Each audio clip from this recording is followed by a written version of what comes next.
नमस्कार, मैं राकेश कुमार सोनी एमपीएस परिवार की ओर से फिर आपके सामने कंपटीशन लेवल के लिए कुछ टॉपिक्स है उसके बारे में डिस्कस करने जा रहे हैं। देखिए, न्यूक्लिक एसिड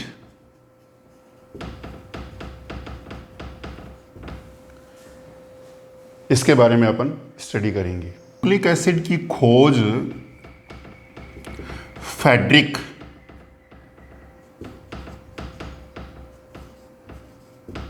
मिश्र ने की थी। किसमें की थी?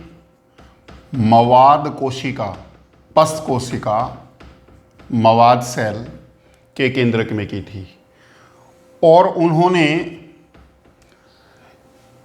उसका नाम न्यूक्लिन रखा था। उसके बाद अल्टमान ने न्यूक्लिन को न्यूक्लिक एसिड नाम दे दिया। न्यूक्लिन को न्यूक्लिक एसिड नाम देने वाला बंदा कौन है? अल्टमान। और न्यूक्लिक एसिड की खोज करने वाला बंदा कौन है? फ्रेडरिक मिश्र। कौन सी सेल्स में? मवाद कोशिका के केंद्रक में न्यूक्लिक एसिड की खोज की थी। न्यूक्लिक एसिड हैं वो दो प्रकार के हैं, डीएनए और आरएनए। डीएनए है उसका पूरा नाम डीऑक्सी राइबोज न्यूक्लिक अम्ल है और आरएनए का पूरा नाम राइबोज न्यूक्लिक अम्ल है। अब यहां पर दोनों में राइबोज शब्द आया है। दोनों में राइबोज शब्द आया है। इसका मतलब इन दोनों में राइबोज शर्करा तो है ही है। 5 कार्बन वाली पेंटोज शर्करा है। पेंटोज इसलिए कहा कि शर्करा में 5 कार्बन परमाणु हैं, परंतु डीएनए में डीऑक्सी राइबोज है और आरएनए में कौन सी है? राइबोज है। इन दोनों में डिफरेंस है। डीऑक्सी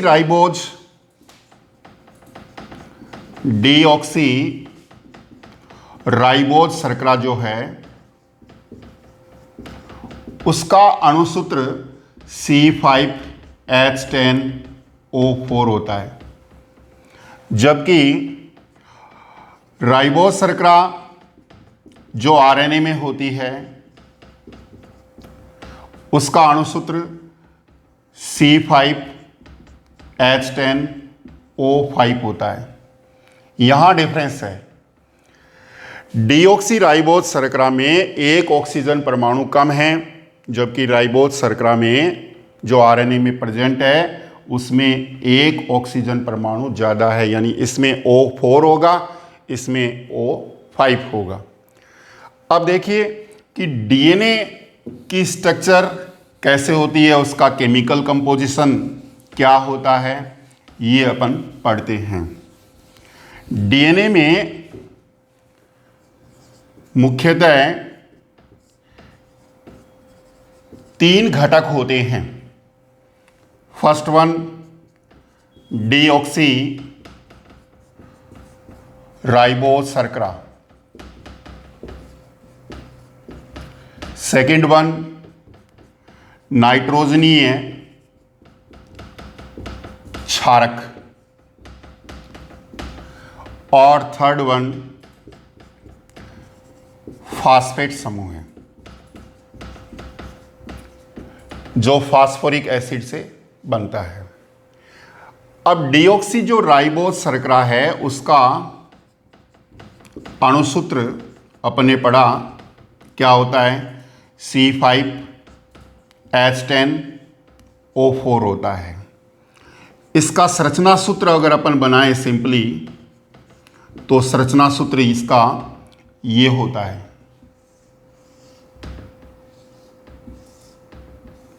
यहाँ C1, यहाँ C2, यहाँ C3, यहाँ C4, यहाँ C5। इस पर HOH, कार्बन नंबर 2 पर दोनों संयोजकता से शेष बची दोनों संयोजकता पर HH होगा।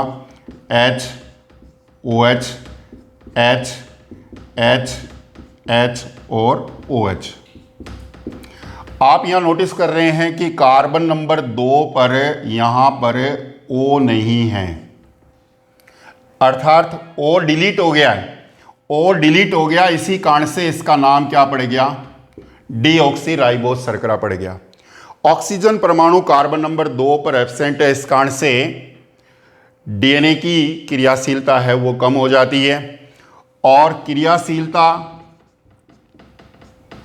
और स्थायित्व एक दूसरे के क्या होते हैं? व्युत्क्रमानुपाती होते हैं। इसलिए डीएनए का स्थायित्व तो क्या हो गया? बढ़ गया, और क्रियाशीलता क्या होगी? कम होगी, क्योंकि जो डीऑक्सीराइबोस शर्करा है उसके कार्बन नंबर 2 पर ऑक्सीजन परमाणु हैं वो अनुपस्थित है, और ऑक्सीजन परमाणु की अनुपस्थिति के कारण से उसकी क्रियाशीलता में क्या आ गई? कमी, और स्थायित्व में क्या होगी? वृद्धि होगी। तो डीएनए स्थायी क्यों है? इसका आंसर भी क्या है? कार्बन नंबर 2 पर ऑक्सीजन परमाणु एब्सेंट होना। डीएनए कम क्रियाशील क्यों है? इसका आंसर भी क्या है कि डीएनए के कार्बन नंबर, जो डीएनए में डीऑक्सीराइबोस शर्करा है उसके कार्बन नंबर 2 पर ऑक्सीजन परमाणु क्या है? एब्सेंट है। अब इसका दूसरा कंपोनेंट नाइट्रोजनीय क्षारक। नाइट्रोजनीय क्षारक जो होते हैं उनके 2 वर्ग होते हैं, 2 वर्गों के नाइट्रोजनीय क्षारक होते हैं। एक है प्यूरीन वर्ग और दूसरा है पिरिमिडीन वर्ग। पिरिमिडीन वर्ग, प्यूरीन वर्ग में एडेनिन और ग्वेनिन ये 2 नाइट्रोजनीय क्षारक आते हैं, जबकि पिरिमिडीन वर्ग में थाइमीन, साइटोसिन आते हैं। अब एडेनिन और जो ग्वेनिन प्यूरीन वर्ग के नाइट्रोजनीय क्षारक हैं, इनकी स्ट्रक्चर द्विवलयी होती है। ये द्विवलयी संरचना वाले क्षारक होते हैं, और पिरिमिडीन हैं वो एकल वलयी, सिंगल वलयी संरचना वाला क्षारक होता है। इसमें केवल एक बेंजीन वलय होती है, और इसमें बेंजीन और इमेडेजॉल, बेंजीन प्लस इमेडेजॉल ये वलय पाई जाती है। तो प्यूरीन वर्ग का जो नाइट्रोजनीय क्षारक है उसके अंतर्गत एडेनिन और ग्वेनिन आते हैं। ये आरएनए में भी प्रेजेंट होते हैं। इनकी संरचना द्विवलयी होती है, एक वलय बेंजीन वलय होती है, दूसरी वलय इमेडेजोल वलय होती है। पिरिमिडीन वर्ग का जो क्षारक है उसके अंतर्गत थाइमीन और साइटोसिन होते हैं। ये एकल वलयी नाइट्रोजनीय क्षारक होते हैं, और इनमें जो वलय पाई जाती है वो वलय कौन सी होती है? बेंजीन वलय होती है। अब अगर आरएनए है तो आरएनए में थाइमीन के स्थान पर यूरेसिल आता है। आरएनए में थाइमीन के स्थान पर क्या आता है? यूरेसिल आता है।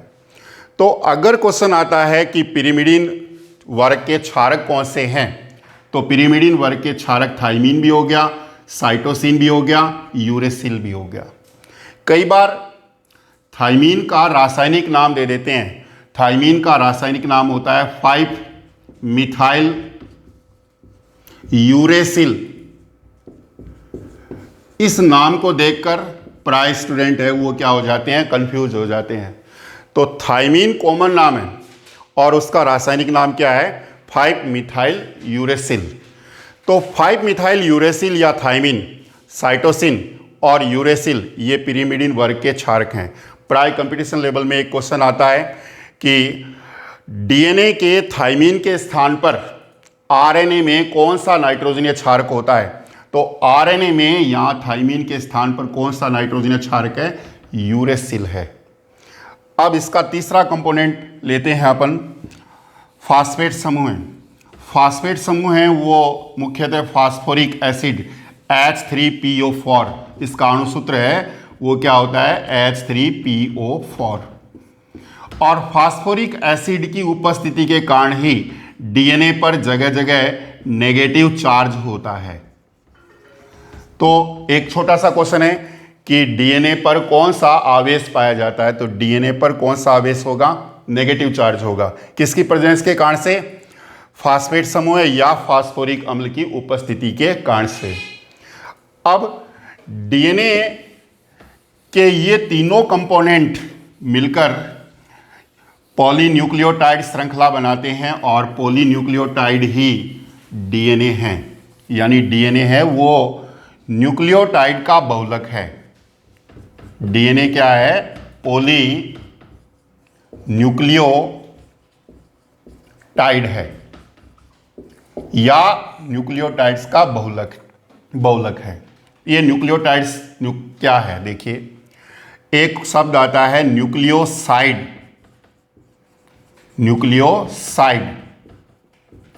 न्यूक्लियोसाइड का मतलब है कि डीऑक्सीराइबोस शर्करा, ये डीऑक्सीराइबोस शर्करा है।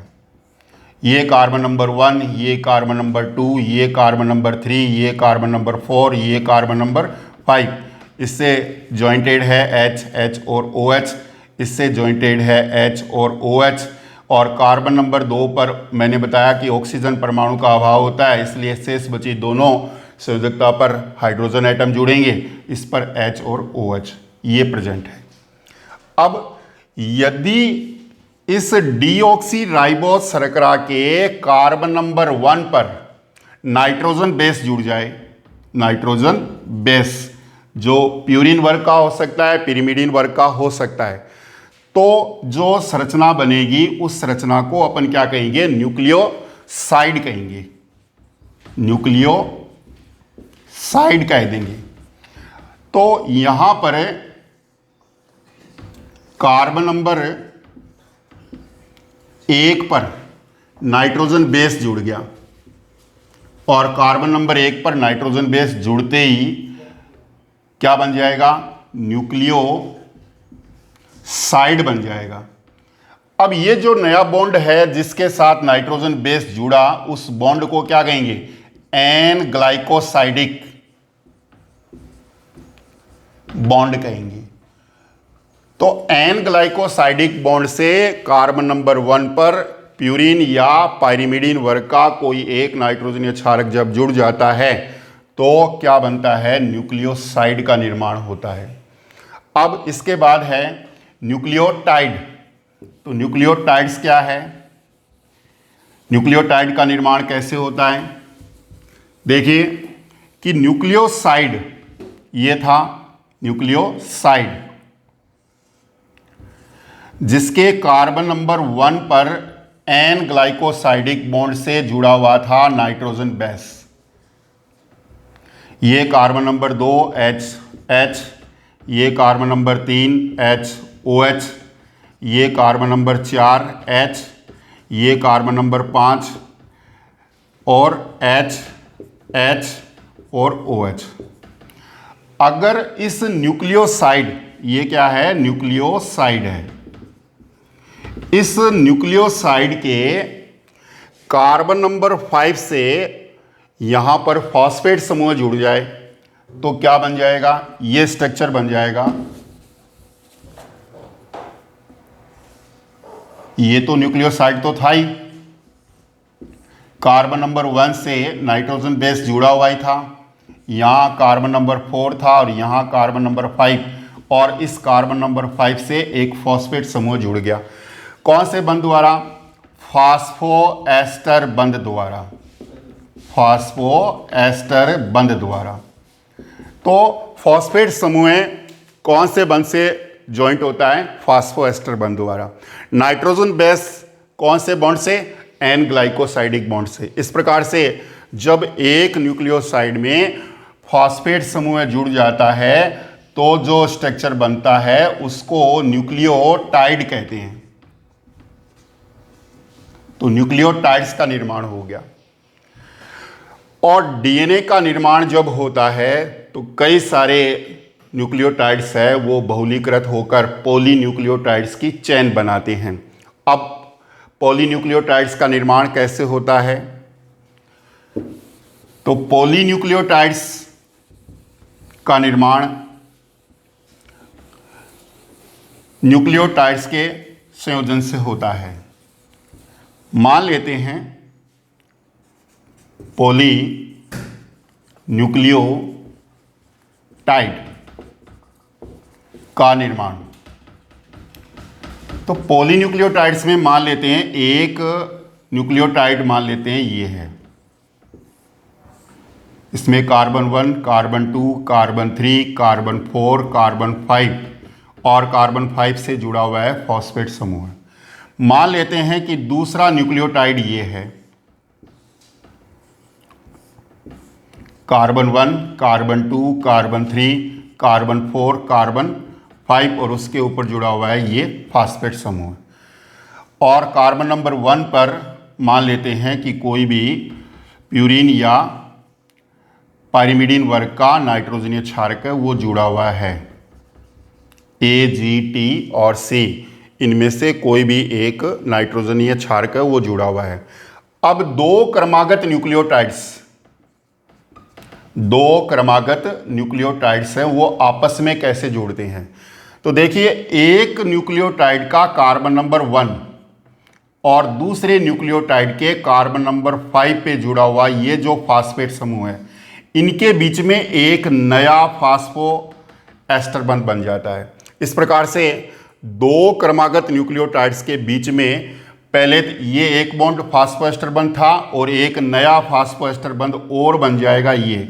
इस प्रकार से डाई फास्फोएस्टर बंध द्वारा कई सारे न्यूक्लियोटाइड्स हैं वो आपस में जुड़कर क्या बना देंगे? न्यूक्लियोटाइड्स की चेन बना देंगे। उस न्यूक्लियोटाइड्स की चेन को क्या कहेंगे अपन? पॉलीन्यूक्लियोटाइड्स कहेंगे।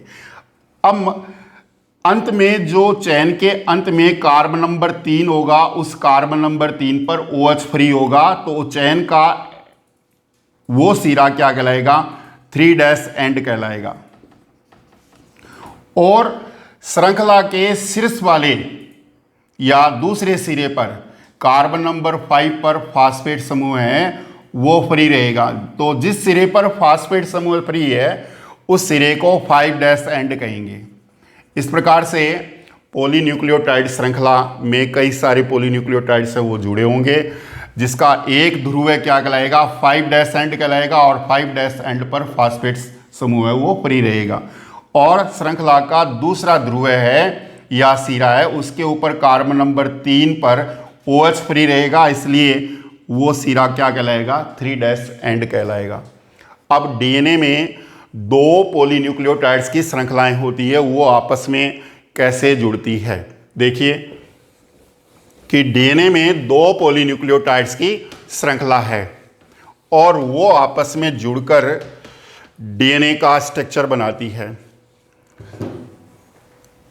मान लेते हैं कि एक श्रृंखला ये है,